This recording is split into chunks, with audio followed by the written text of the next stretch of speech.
भीतर देखने से कुछ दिखाई नहीं देता। क्यों? क्योंकि वो व्यापक है, अनंत है, इस कारण दिखाई नहीं देता। वो विषय रहित। आज्ञा चक्र से शुरू करेंगे, शास्त्रार्थ में जाएंगे, शास्त्रार्थ से आकाश में, आकाश को फिर लाएंगे आज्ञा चक्र में, अपने श्वासों में आए, हृदय में, फिर नाभि में।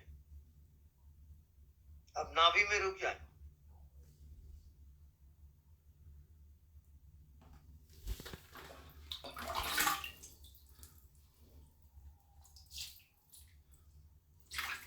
अब जो अज्ञात है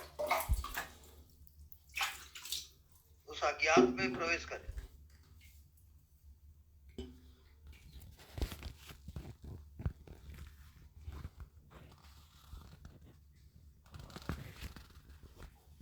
अज्ञात को देखते देखते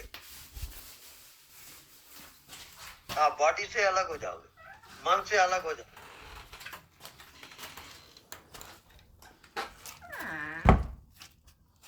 अब पूरा ब्लैंक हो गया, कुछ दिखाई नहीं दे रहा है। अब अज्ञात में प्रवेश करें।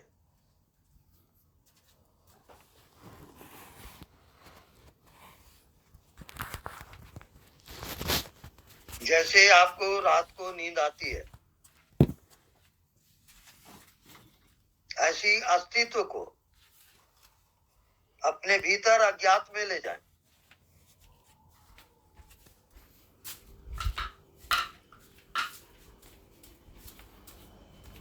अब वहां पर मन नहीं है, बुद्धि नहीं है, शरीर नहीं है, कोई संसार भी नहीं है।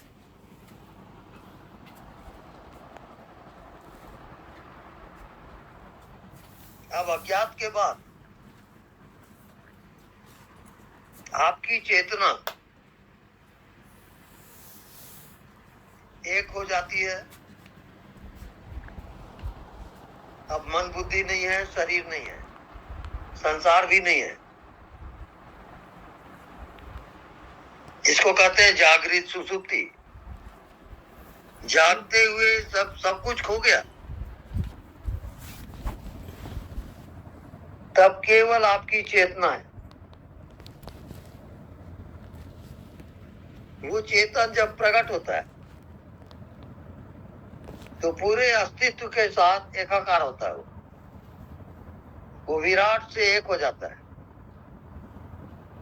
वो है ब्रह्म ज्ञान, वो है आत्मज्ञान।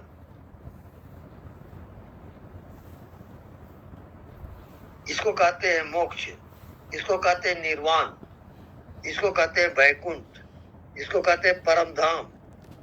अलग अलग उसके संकेत है, नाम है। फिर फाइनल ये है ना संकेता। उस आत्मा का कोई संकेत भी नहीं है। आप उसको कोई इशारा नहीं दे सकते। असंकेता, क्योंकि वो अज्ञात है, वो विषय नहीं है।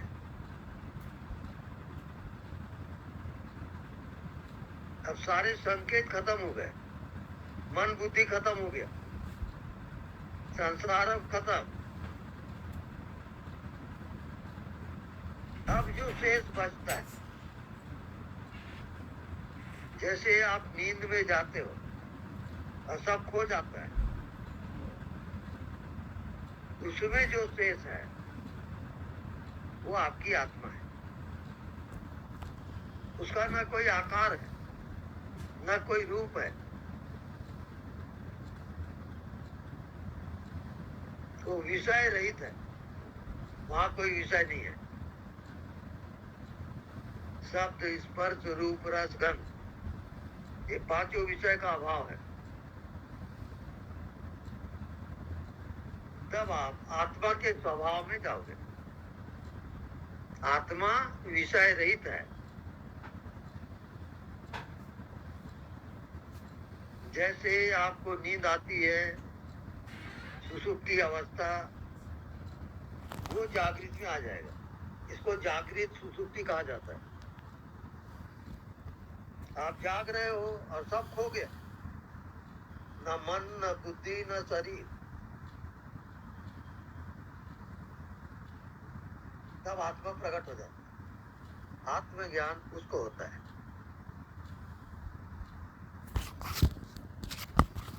ये अंतिम ज्ञान है।